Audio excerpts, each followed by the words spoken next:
If you can make this device say yes.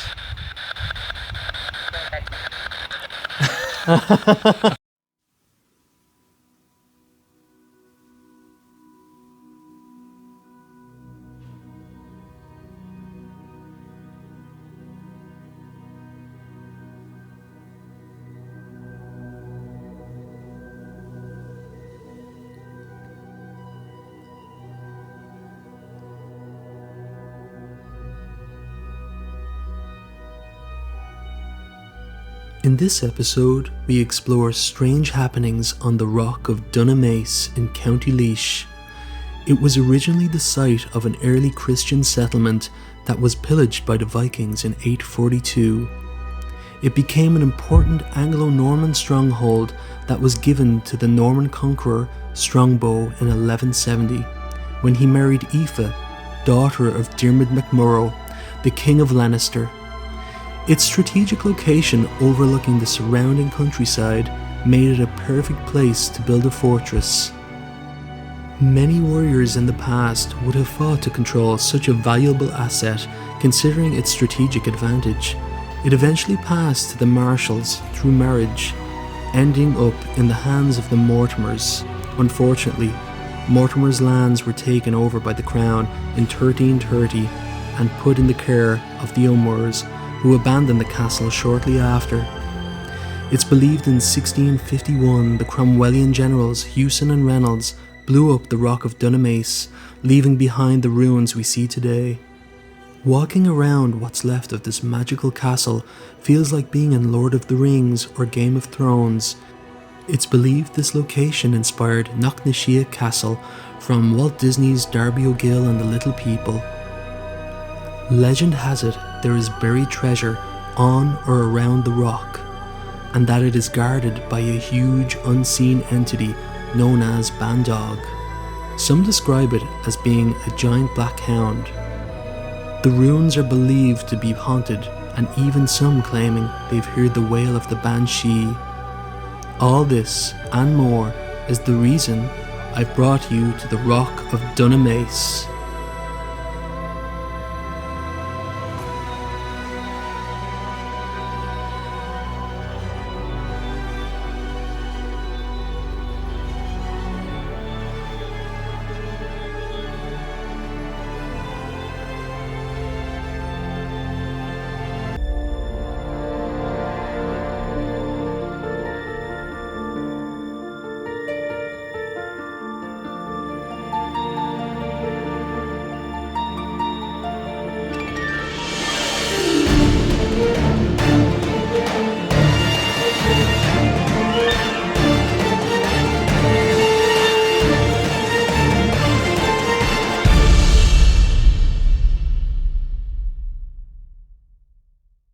Hello, welcome to Strange Happenings. Today we're at the Rock of Dunamace and we're doing an investigation to see if we can contact any spirits or any other entities that might be willing to speak with us. We're actually standing what's left here of the battlement wall. It's believed that carcasses of the enemies would have been put on these walls and there were bones found here.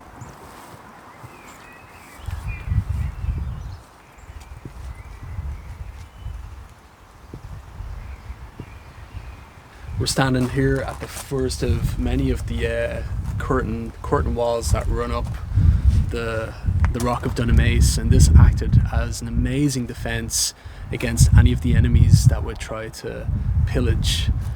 Also, you can see the slits in the windows where they would have been able to shoot arrows through, and also another defense mechanism. So if you can imagine, there was a wall running all the way along the battlement, and it would have brought you to the top of the arch. So any enemies that were trying to get in and were outside, what would happen is that if they did manage to get to the front entrance, if you look up, hot oil would have been poured down on top of them. Ooh.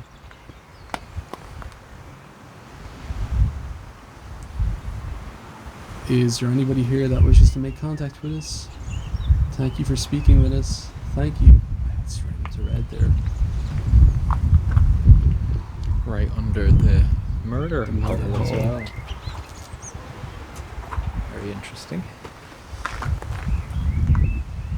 Oh. Were you murdered here on this location? You were. Wow. Were you someone that lived here? Were you someone that came to conquer? Were you attacking the Rock of Dunamace? Oh. Were you Norman? You were. Can you tell us when you were here? Were you male? Were you? That flashed. It just went to 1. You were male. If you were male, can you flash this device just to let us know that you definitely were a male when you were here before you passed? Yes. Flashed. Was hot oil poured down on top of you in this location?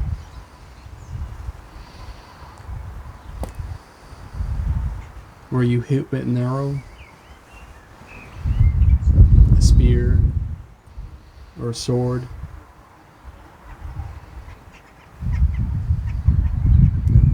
Seems like it's gone now.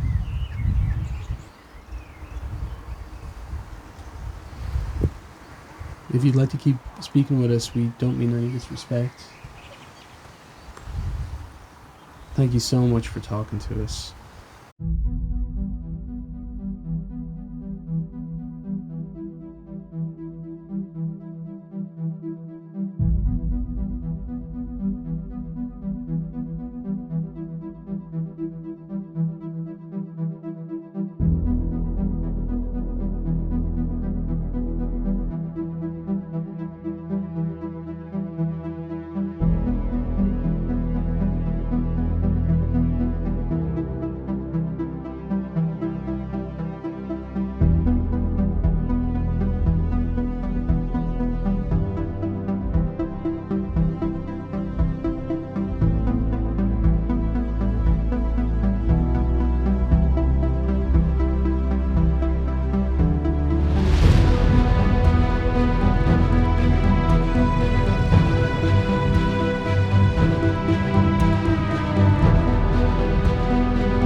Sarah?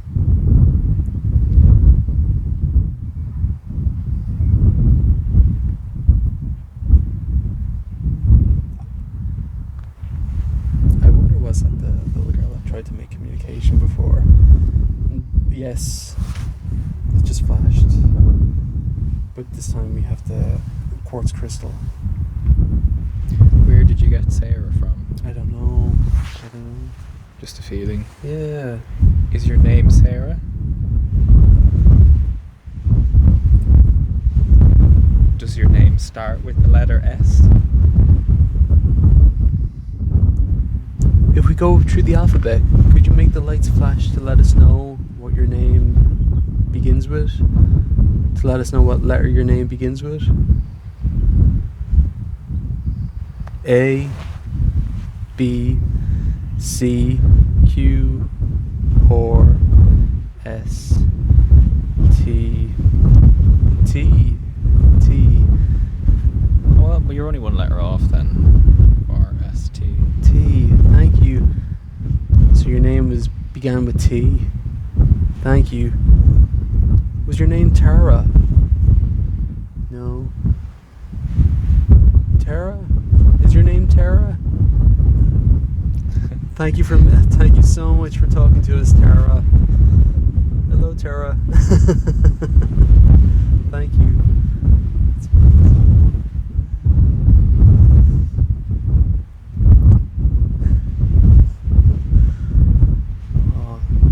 nice to know your name. Thank you, Tara. Are you happy?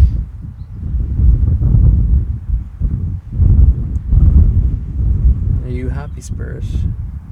Are you sad? Are you free, spirit? You are a free spirit. Oh, that's wonderful. I'm so happy to hear that. Thank you so much, Tara. We've just made contact with a spirit here called Tara. When we started communication, I just started to feel that her name was Sarah. And it turns out I was actually one letter off, which is fascinating. We've been kind of looking at it, going with our intuition and trying to energy sense and try to pick up on things that are trying to come to us in other ways, not just from the EMF reader or the REM pod. We're looking at other ways of trying to communicate with spirits in a more psychic way. So as usual, we're using our EMF reader and quartz crystal, and we have our dictaphone, we have our spirit box, and we have our REM pod, which you can see sets off the lights and sounds if anything comes near it or close to it. Just a very interesting thing to note, on our last investigation we had these devices with us, but the dictaphone and the spirit box, both batteries were completely drained, while the others weren't drained at all. So we're curious to see if the same thing is going to happen this time.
The last time we were here, we done a base test just to see if we'd get anything, and we actually made contact with a spirit, but it wasn't male, it wasn't female, it wasn't a child.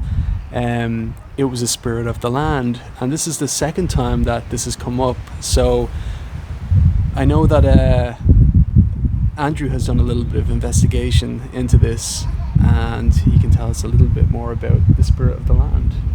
Just a little bit more. It's an ongoing research, but the idea of the spirit of the land, as you've called it, is an old idea called a genius loci, which in sort of ancient Roman times it was usually some sort of a deity that was the protector of that space. But what it's kind of evolved into today means the spirit in meaning the atmosphere of a place. So every place would have a genius loci, whether that's your own neighborhood, for example, would have its own particular genius loci. So I think what we've done, because when we were in 4, which was our first investigation for the channel, we kind of made contact with what I think is a genius loci as well, and here we seem to have encountered the same thing. where it's some sort of a spirit of the place rather than of a person that was once here. So it's an interesting idea that everywhere has its own essence, essentially, and that's what it is. So I think we've made contact with that, because even though the EMF reader was going off and other things, I was paying attention to other stuff around us, and birds were almost answering. Hail was getting heavier and then lighter. It was almost the place was almost responding. And I think these are things you can kind of ignore, you can kind of just pass off as coincidence, especially when you're paying attention to the equipment. But I think if you are ever communing with a genius loci and you're trying to connect with the place, it's important to actually listen to that place as well. And I think it's a fascinating thing. I think especially the older places that we go to in Ireland, less houses and so on, but old places like this that have been here for a long time, and that are actually embedded in the earth almost. I think it's something that I think we'll have to consider and keep researching and keep getting better communication with.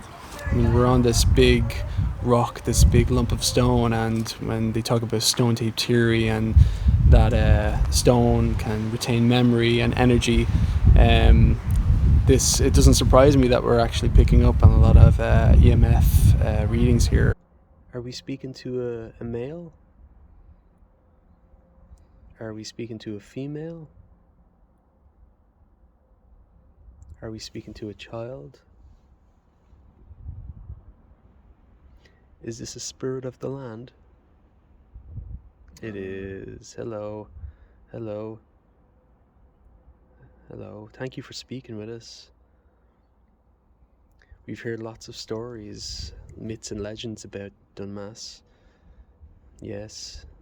We've heard that there's buried treasure and that there's... Yes, there is. We've heard that there's buried treasure.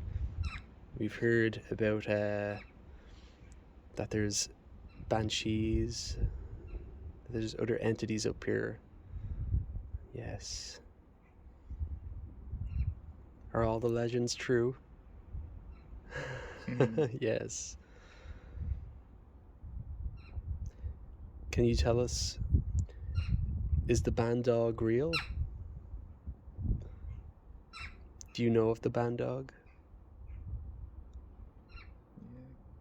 Yes. And do you guard this land against... You do? It's interesting because as soon as you start asking certain questions, the crows start going. Yeah. Now raindrops are just falling on you. That's so interesting. Behind you, they're just little hailstones, but they're just in one spot. That's so interesting. Is that you controlling the weather? Look behind you. That's amazing. Wow. Are you making... Wow.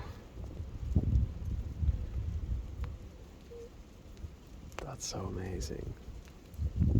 Thank you so much for speaking with us. We really appreciate it. Goodbye.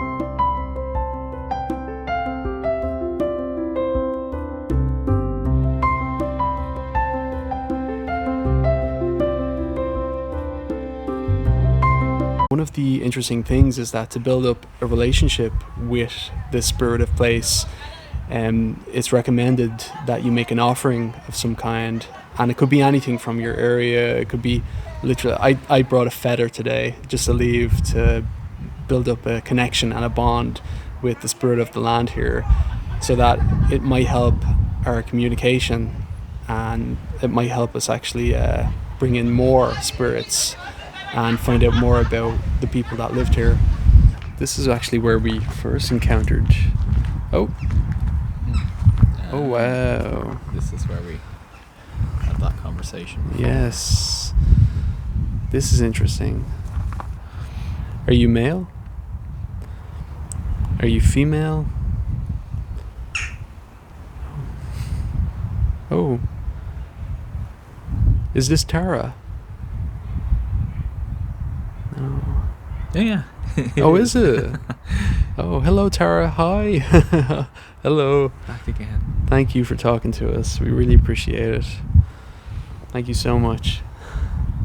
So we made communication again with Tara. Hey. Do you remember Dunamace being called Dunamis? You do. Yes. Does that make it easier to date when she Yeah. Dunamis. So definitely before the Normans took it over. That's a long time. Yeah. Yes. Yeah. So I wonder, would you have remembered, were you here when the Vikings, do you remember the Vikings? Were you part of a Christian settlement that was here? No. I was going to ask, do you remember this being a fortress? And you remember this being the Great Hall that we're in right now? Was this the Great Hall?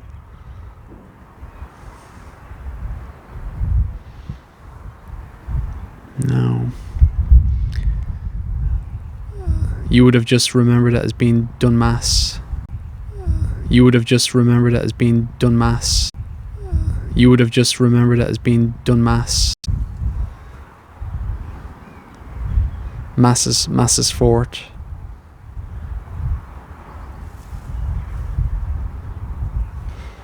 Fort. So I wonder then, would you remembered it being like it is now with the structure? Would it have had a stone structure here? It did.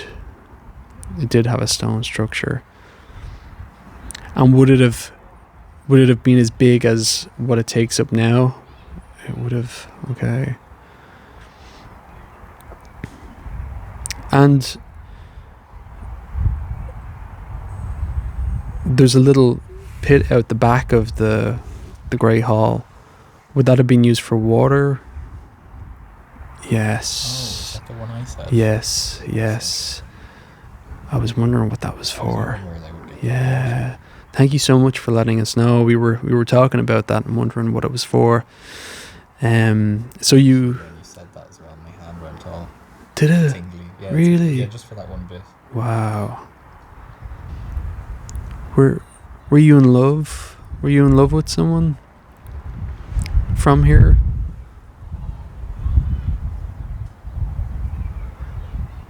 Were you going to be married to someone? Were you too young to get married?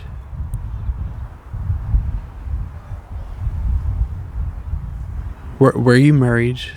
Did you get married? Oh. You did. She must have been very young when you got married. Back then, yeah, there was. Were you 15 when you got married? You were. Okay.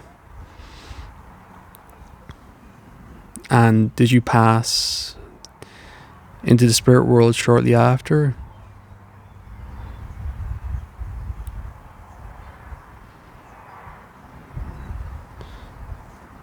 Did you have children? No. Oh. You did? I wonder if that's how she died. Did you die in childbirth? Yes. Okay. And she was only 15. Ah, okay. Thank you so much for talking to us, Tara. We really, really appreciate it. Thank you so much. And we're just so happy that you're a free spirit, and you know we don't mean any disrespect or to bring back any kind of bad memory or anything like that. I mean, you obviously had a lot of amazing, happy, wonderful times up here. The fact that you still come back to this space. Ah, Oh, thank you so much. We really appreciate it, and we love coming back here too. This is the second time we've been here, and we love it. We can understand why you come back here. It's just so beautiful. Thank you, Tara. Thank you.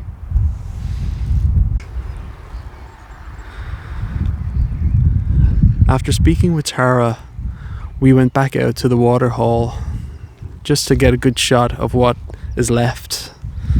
And as you can see, it's completely bone dry, but I can really understand why this would have been used to collect all their water. And it being up so high, they would have needed somewhere that was close on hand that they could store their water. And it makes sense that it was here in this location. Tara, Andrew thinks he's seen a white figure come in here when you were talking to us, when you were communicating with us. Was it you? Can you make this device flash to let us know if it was you? Yeah. Okay. It was her. When we were talking to her, I thought I saw, just in the corner of my eye, just a white. So, just not even like a person, I just thought I saw movement, but it was like a white shape. And it was maybe, I guess, this kind of height. But I just thought she'd moved over here and we were still talking over there, and then she kind of came back because there was that bit of silence. Mm-hmm. So maybe it was her. I just feel like this whole room is like just, people are just moving through it. They're not staying. It's just after flashing again. Oh, did it? Yeah. If there's anybody here that wishes to communicate with us, you can use this device to speak with us.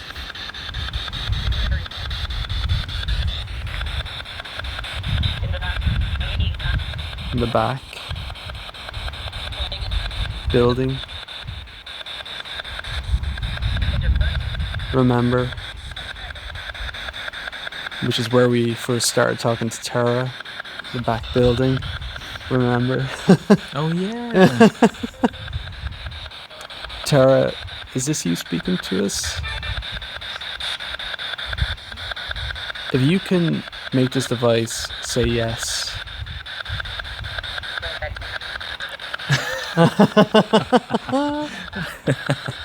Thank you so much. And I wonder, do you think it's possible for you to say your name through this device?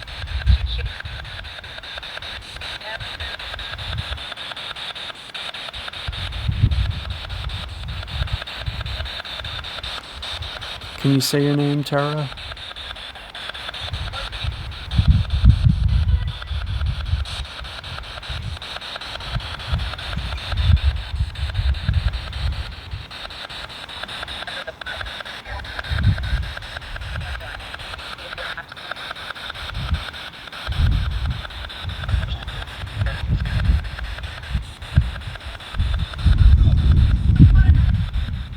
It sounded like Colin.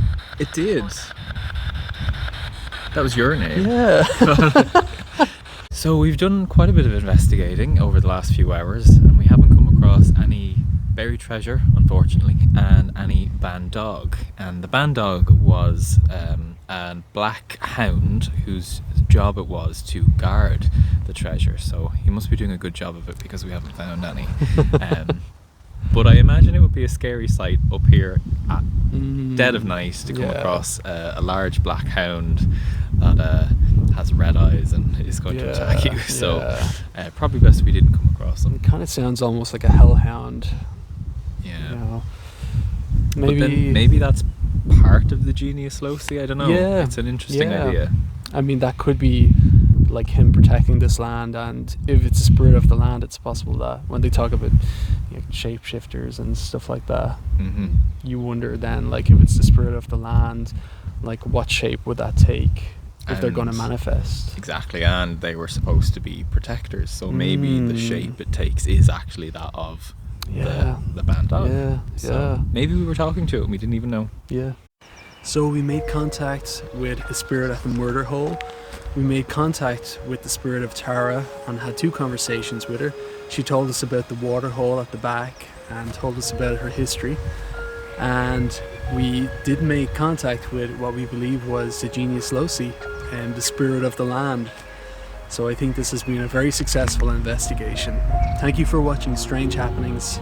Please like, subscribe, and click on the notification bell so you don't miss out on any content in the future. And remember, strange is beautiful.